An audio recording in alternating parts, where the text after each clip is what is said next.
बहुत हुआ इंतजार। आ गए हैं भगवान विष्णु के अवतार, दशावतार, जिन्हें शायद कुछ लोग जानते हों लेकिन शायद पहचानते नहीं। भगवान विष्णु के अवतारों के नाम तो सुने होंगे। मत्स्य अवतार, कूर्म अवतार, वराह अवतार,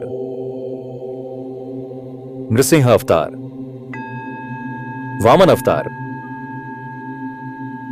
भगवान परशुराम अवतार, राम अवतार, कृष्ण अवतार, बुद्ध अवतार, और हां, अभी जिसने जन्म नहीं लिया, कल की अवतार। लेकिन क्या आप इनकी कहानियां जानते हैं? क्या आप उन्हें पहचानते हैं? शायद हां और शायद नहीं, बिल्कुल मेरी तरह।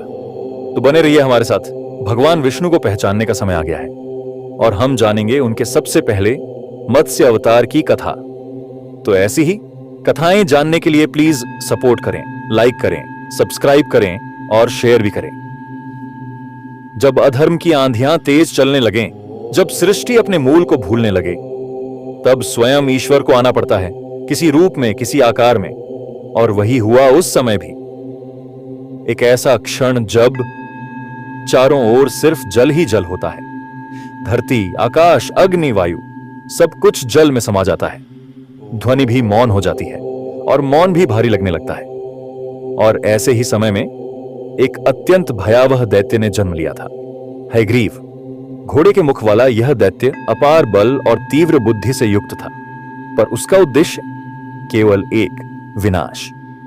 वह जानता था यदि वह वेदों को छीन ले तो ब्रह्मांड की स्मृति मिट जाएगी, धर्म और अधर्म की पहचान खो जाएगी और वह संपूर्ण सृष्टि का स्वामी बन जाएगा। और फिर उसने वही किया, वेदों को चुरा लिया, उन्हें गहरे जल में छुपा दिया, अंधकार की तहों में, जहां कोई भी पहुंचा नहीं सकता था। परंतु क्या सृष्टि इतनी आसानी से हार सकती थी? क्या धर्म यूं ही खो सकता था? नहीं। और वहीं से आरंभ होती है भगवान विष्णु के मत्स्य अवतार की कथा। ठीक उसी समय एक संत, एक तपस्वी, एक ज्ञानी, राजा सत्यव्रत ध्यान में लीन था। वह जानता था कुछ बहुत बड़ा होने वाला है, पर क्या? और तभी उसके कमंडल में एक छोटी सी मछली प्रकट हुई। छोटी पर चमकती हुई, तेजस्वी। उसकी आंखों में कोई रहस्य छिपा था। मछली बोली, राजन मुझे बचा लो, बड़ी मछलियां मुझे खा जाएंगी। राजा चकित था पर हृदय करुणा से भरा था। उसने मछली को अपने कमंडल में रखा, पर अगली सुबह मछली बड़ी हो चुकी थी। कमंडल छोटा पड़ गया। राजा ने उसे जलपात्र में रखा। वहां से तालाब, तालाब से नदी, नदी से समुद्र, और फिर मछली बोली, अब मुझे समुद्र भी छोटा लगने लगा है। राजन, अब मैं तुम्हें सत्य बताऊंगा। मैं कोई साधारण मछली नहीं, मैं स्वयं हूं भगवान विष्णु। राजा सत्यव्रत ने नतमस्तक होकर कहा, प्रभु, यह क्या लीला है आपकी? भगवान विष्णु बोले, प्रलय आने वाला है, सब कुछ नष्ट हो जाएगा, लेकिन मैं तुम्हें एक नौका दूंगा। वहां सप्तऋषियों, जीवों के बीज, औषधियों और वेदों को सुरक्षित रखना। जब समय आएगा मैं स्वयं इस मत्स्य रूप में आकर उस नौका को मार्ग दिखाऊंगा। और वही हुआ। प्रलय आया, जल ही जल चारों ओर, आकाश, पृथ्वी, दिशाएं सब लहरों में डूब गई। लेकिन एक नौका बह रही थी, आस्था की, आशा की, भविष्य की। और उस नौका को खींच रहा था भगवान विष्णु, विशाल मत्स्य रूप में, सींग पर नाग की रस्सी बांधे हुए। कानों में वेदों की ध्वनि थी, आंखों में करुणा और मन में एक ही संकल्प, इस सृष्टि को पुनः जीवन दूंगा, धर्म को फिर से स्थापित करूंगा।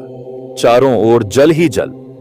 सृष्टि की स्मृति धुंधली पड़ गई थी, पर एक नौका थी जिसमें सप्तर्षि थे, औषधियों के बीज थे, जीवों के मूल थे और वेदों की आशा थी। उस नौका को मार्ग दिखा रहे थे भगवान विष्णु मत्स्य रूप में, और समुद्र की गहराइयों में हयग्रीव छिपा बैठा था वेदों के साथ। और फिर हुआ वह युद्ध, अंधकार और प्रकाश के बीच, विस्मरण और स्मृति के बीच। हयग्रीव क्रोधित था, आक्रोशित था, लेकिन मत्स्य रूप में भगवान विष्णु शांत थे, अडिग थे। अंततः धर्म की विजय हुई। भगवान विष्णु ने हयग्रीव का वध किया और वेदों को पुनः प्राप्त कर संसार को सौंप दिया। इसलिए मत्स्य अवतार केवल एक मछली की कथा नहीं, यह सृष्टि की स्मृति को बचाने की कथा है। यह अधर्म पर धर्म की पहली विजय की कथा है। यह बताने की कथा है कि जब भी अंधकार वेदों की ज्योति को निगलना चाहेगा, भगवान विष्णु किसी भी रूप में अवश्य आएंगे। और यह था मत्स्य अवतार, वह रूप जिसने प्रलय में भी सृष्टि की सांसें थामे रखी और हयग्रीव जैसे अधर्म का अंत किया।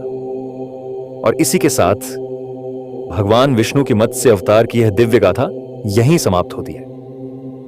एक ऐसी कथा जो हमें यह सिखाती है कि जब संसार डगमगाए, जब सृष्टि की स्मृति खोने लगे, तब भगवान स्वयं किसी रूप में आकर उसे संभालते हैं। फिर मिलेंगे हम एक और अद्भुत अवतार की कथा के साथ, भगवान विष्णु का दूसरा अवतार कूर्म अवतार, जहां समुद्र मंथन होगा, अमृत निकलेगा और फिर छुपे होंगे कई रहस्य।